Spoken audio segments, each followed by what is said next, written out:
ഇന്നൊരു ബാംഗ്ലൂർ മെട്രോ വിശേഷമാണ് പറയാനുള്ളത്. ആദ്യം തന്നെ പറയാനുള്ളത്, നമ്മൾ ഏതെങ്കിലും ഒരു മെട്രോ സ്റ്റേഷനിൽ നിന്ന് കാറ് പാർക്ക് ചെയ്തിട്ടാണ് മെട്രോയിൽ കയറാൻ തീരുമാനിക്കുന്നതെങ്കിൽ അവിടെ പാർക്കിംഗ് ഫെസിലിറ്റി ഉണ്ടോ എന്ന് ഉറപ്പ് വരുത്തിയിട്ട് വേണം നമ്മൾ പോകാനായിട്ട്. നമ്മൾ സമയം ലാഭിക്കാനായിട്ട് നമ്മ മെട്രോ ആപ്പിൽ നിന്ന് നേരത്തെ ടിക്കറ്റൊക്കെ എടുത്ത് വെച്ച് റെഡിയായിട്ട് മെട്രോ കയറാനായിട്ട് ചെന്നപ്പോഴാണ് അറിഞ്ഞത് അവിടെ കാറ് പാർക്ക് ചെയ്യാൻ ഫെസിലിറ്റി ഇല്ലാന്ന്.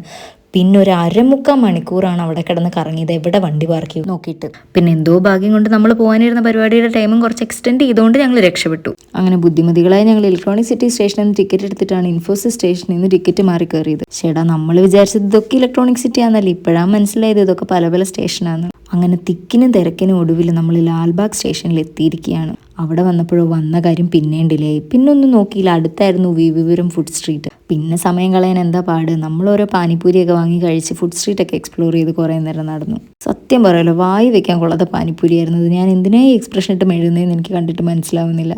പിന്നെ കുറേ നേരം അവിടെ ഫുഡ് സ്ട്രീറ്റിലെ കടകളൊക്കെ കണ്ടു നടന്നു. പക്ഷെ ഞങ്ങൾക്ക് അട്രാക്റ്റീവായിട്ടൊന്നും അവിടെ തോന്നിയില്ല.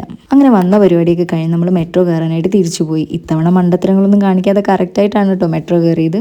പിന്നെ ഇന്നത്തെ ദിവസം പറ്റിയ മണ്ടത്തരങ്ങളൊക്കെ പറഞ്ഞ് സമയം പോയതേ അറിഞ്ഞില്ല മെട്രോയിൽ. ശ്വേത കുറച്ച് നേരം ഈ കാണുന്ന കൊച്ചിൻ്റെ അടുത്ത് ക്യൂട്ട്നെസ് ഒക്കെ ഇട്ട് അതിനെ കളിപ്പിച്ചുകൊണ്ടിരുന്നു. അങ്ങനെ ഫൈനലി ഞങ്ങൾ തിരിച്ചെത്തി ആൻഡ് ബാംഗ്ലൂർ മെട്രോ യൂസ് ചെയ്യാൻ ഞങ്ങൾ പ്രോപ്പറായി പഠിച്ചു.